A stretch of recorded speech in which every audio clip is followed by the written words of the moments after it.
Carta de Paulo aos Efésios, capítulo 2, a partir do versículo 1. Esse é um texto muito importante, um dos textos mais básicos da Escritura Sagrada e que descreve muito bem a situação do ser humano antes e depois da graça de Deus o alcançar. Então é importante que nós prestemos atenção na leitura desta palavra. Diz assim: Ele vos deu vida, estando vós mortos nos vossos delitos e pecados, nos quais andastes outrora, segundo o curso deste mundo, segundo o príncipe da potestade do ar, do espírito que agora atua nos filhos da desobediência, entre os quais também todos nós andamos outrora, segundo as inclinações da nossa carne, fazendo a vontade da carne e dos pensamentos, e éramos por natureza filhos da ira, como também os demais.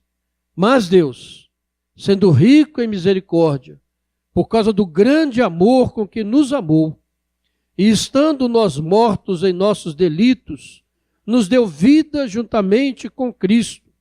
Pela graça sois salvos.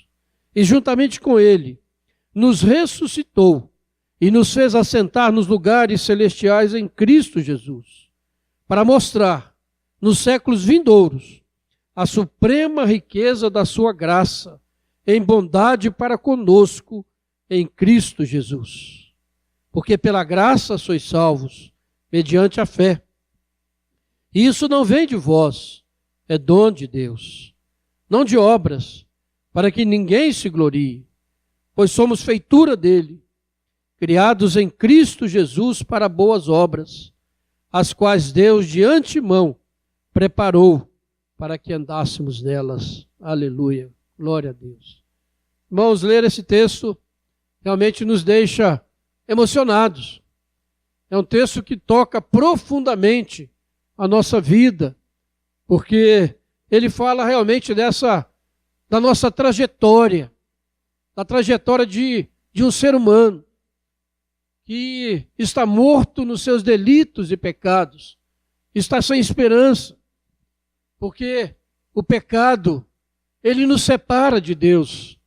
O pecado, ele nos aliena da fonte da vida, que é Deus. E a Bíblia diz que aqueles que não conhecem a graça de Deus estão mortos espiritualmente. Estão andando pelas ruas, estão vivos biologicamente, têm as suas faculdades mentais normais, são pessoas que vivem a sua vida, mas espiritualmente a Bíblia diz que estão mortos.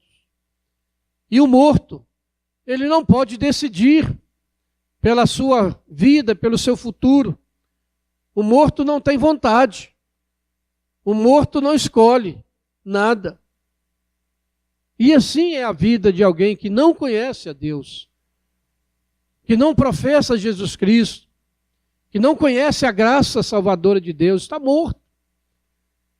Ele, além de estar morto espiritualmente, não ter comunhão com o Pai, não ter comunhão com a fonte da vida, esse texto que nós lemos diz que essa pessoa ali anda segundo o curso deste mundo.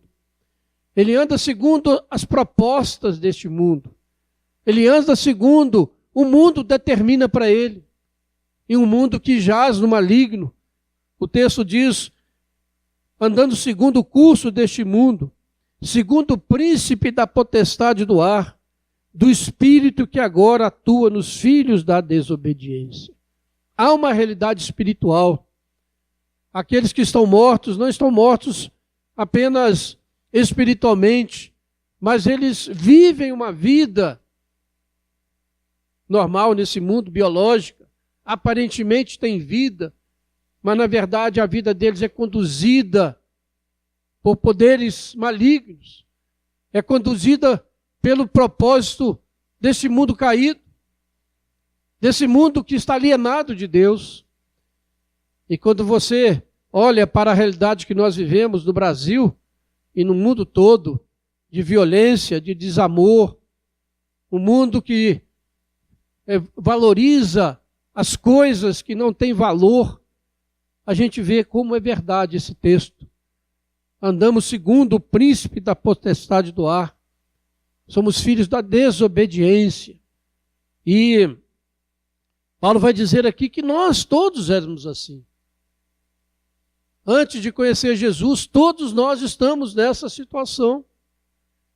Por isso que é preciso alguém um dia ser tocado pela graça, aquele hino maravilhosa, graça, né? Eu não consigo cantar esse hino sem me emocionar profundamente, porque mostra de fato o grande amor de Deus por nós que estávamos mortos. E enquanto nós precisamos ouvir o Evangelho e tomar uma decisão. Por isso, quando alguém vem aqui à frente, como alguns vão fazer nessa noite, vão receber o batismo cristão, vão confessar Jesus como Senhor de sua vida. Isso é de extrema importância, porque marca, de fato, uma mudança de vida. Ele diz aí da situação de alguém que não conhece a Deus. Vivemos segundo as inclinações da nossa carne, fazendo a vontade da carne e dos pensamentos. E nós nos tornamos, por isso, filhos da ira. Estamos sob condenação de Deus, condenação eterna. Isso é muito sério. Às vezes a gente leva a vida muito sem pensar na realidade espiritual de uma eternidade. Nós não estamos falando apenas de uma vida aqui, que vai terminar um dia para todos nós na morte, mas nós estamos falando de uma vida eterna, de uma eternidade, com Deus ou sem Deus. Isso é muito sério, você pensar nisso, que há uma eternidade pela nossa frente, que há uma eternidade para ser vivida. Essa eternidade vai ser vivida com Deus ou sem Deus. E a Bíblia é muito séria a falar sobre isso. Deus está interessado nisso. Tanto está interessado que Ele mandou o seu Filho, seu único Filho unigênito, sem pecado, para que na cruz Ele derramasse o seu sangue e recebesse sobre Ele o castigo que deveria cair sobre mim, sobre você, para quem tivesse vida eterna. Quando a igreja se reúne, quando nós pregamos o Evangelho, a principal fonte é esta: vida eterna. Porque a vida nesse mundo nós já temos. E ela vai terminar, mais cedo, mais tarde, cheia de problemas, de dificuldades, de lutas. Essa não é a mais importante. Nós nos preocupamos muito e temos muito medo da morte física. Ninguém quer saber disso. Falar disso é um negócio desagradável. Mas nós sabemos que ela vai acontecer. Mas Deus está interessado na nossa morte espiritual. E Ele quer nos dar vida. Esses 3 primeiros versículos descrevem essa situação do ser humano. Mas o versículo 4 é um dos versículos mais extraordinários que você encontra na Bíblia. Ele diz: mas Deus, sendo rico em misericórdia, e por causa do grande amor com que nos amou, estando nós mortos em nossos delitos, nos deu vida juntamente com Cristo. Glória a Deus, pela graça sois salvos. Quando estávamos mortos, sem esperança, condenados à morte eterna, Deus, na sua misericórdia, nos dá vida em Jesus Cristo. Nos dá vida pela obra que Jesus realizou lá na cruz. Irmãos, que coisa extraordinária. O Evangelho é a mais bela notícia, por isso que chama as boas novas, Evangelho. As boas novas de um Deus que é amor. De um Deus que perdoa os pecados, de um Deus que foi capaz de se fazer um de nós, e ir até a cruz, e ali enfrentar uma morte horrenda, vergonhosa, para dar vida a mim e a você. Que Deus maravilhoso. Que Deus extraordinário é este que nós adoramos. E por isso nós adoramos somente a este Deus e nenhum outro. Nenhum ser humano, nenhuma pessoa, por melhor que tenha sido nesse mundo, é digna de adoração. Porque nenhuma delas nos ama dessa maneira. Nenhuma delas foi capaz de dar a sua vida no nosso lugar. Mas Deus, sendo rico em misericórdia, Ele é rico. As misericórdias do Senhor não têm fim, diz a palavra. Elas se renovam a cada manhã na vida daqueles que creem. Glória a Deus por isso.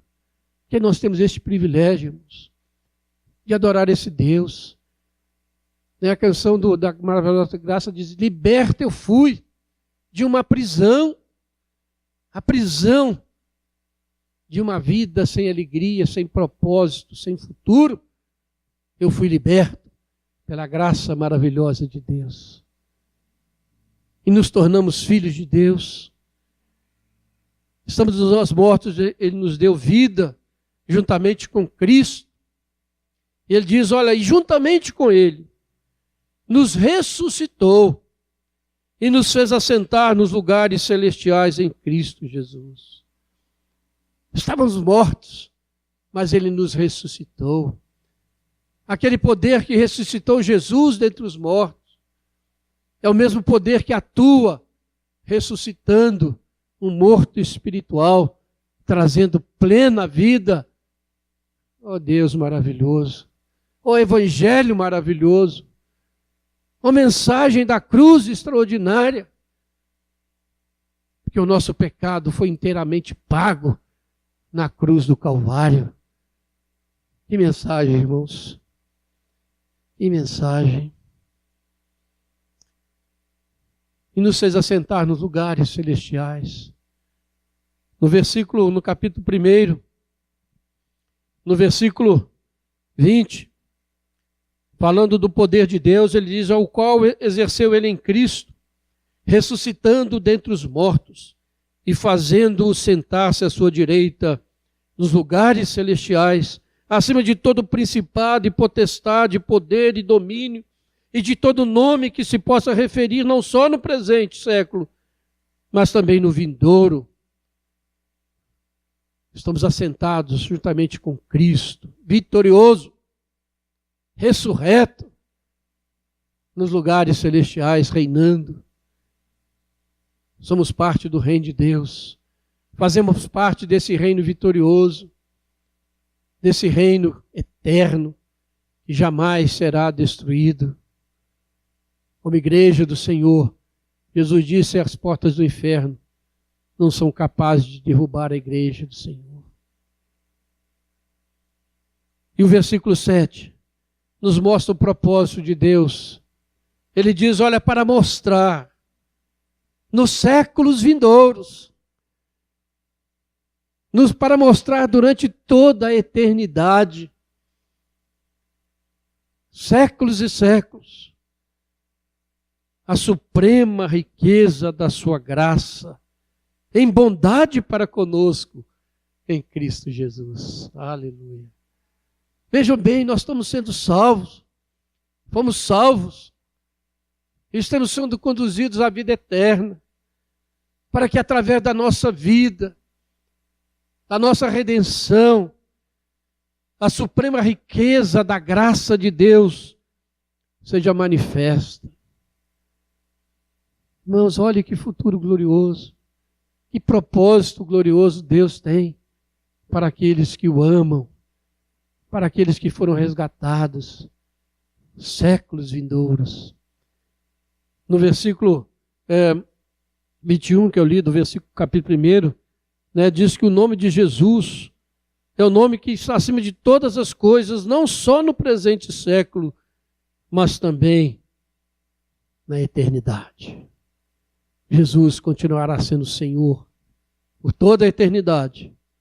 E nós continuaremos sendo seu povo por toda a eternidade. O amor de Deus por nós, irmãos, não aumenta nem diminui. Ele é eterno, constante, real. E Paulo, então, no versículo 8, ele define tudo: porque pela graça sois salvos, mediante a fé.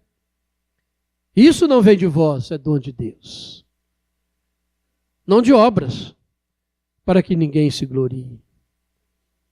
Aqui está o evangelho genuíno, verdadeiro, o evangelho da graça, a mensagem da cruz, de um Deus que salva pecadores, mediante a fé.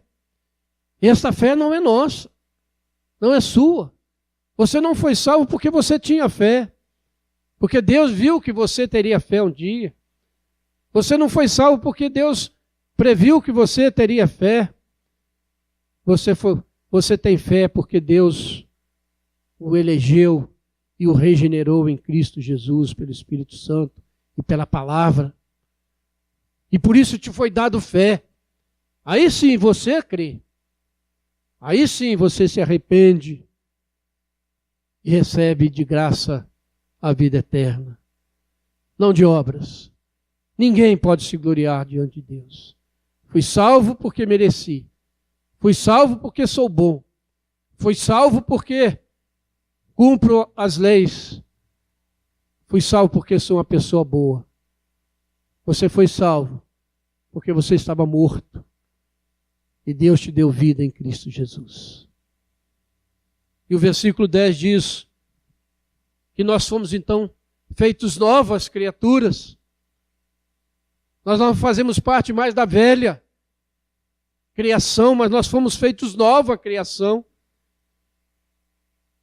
Criados em Cristo Jesus para boas obras, as quais Deus de antemão preparou para andarmos nelas.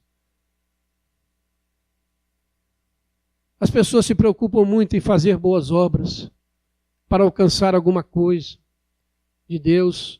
Quem sabe até mesmo para alcançar a vida eterna.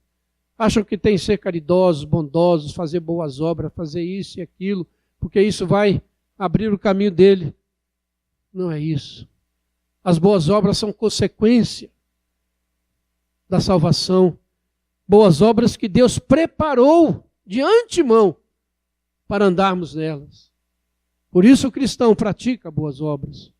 Por isso o cristão vive uma vida de santidade, de louvor, de adoração. Porque ele é uma nova criatura, faz parte de uma nova criação. E as boas obras já foram preparadas por Deus para que ele ande nelas. Gloriosa mensagem da cruz. Mensagem que nós precisamos ouvir, porque é a única mensagem que nos redime e nos torna novas criaturas. E nós louvamos a Deus porque podemos pregar essa palavra.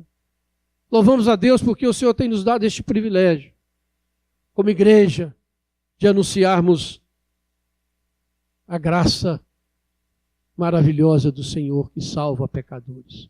E nessa noite, de uma maneira especial, nós queremos agradecer a Deus, porque o Senhor tem dado a esta igreja este privilégio, de tempos em tempos receber novos irmãos, irmãs, que vêm fazer parte dessa igreja.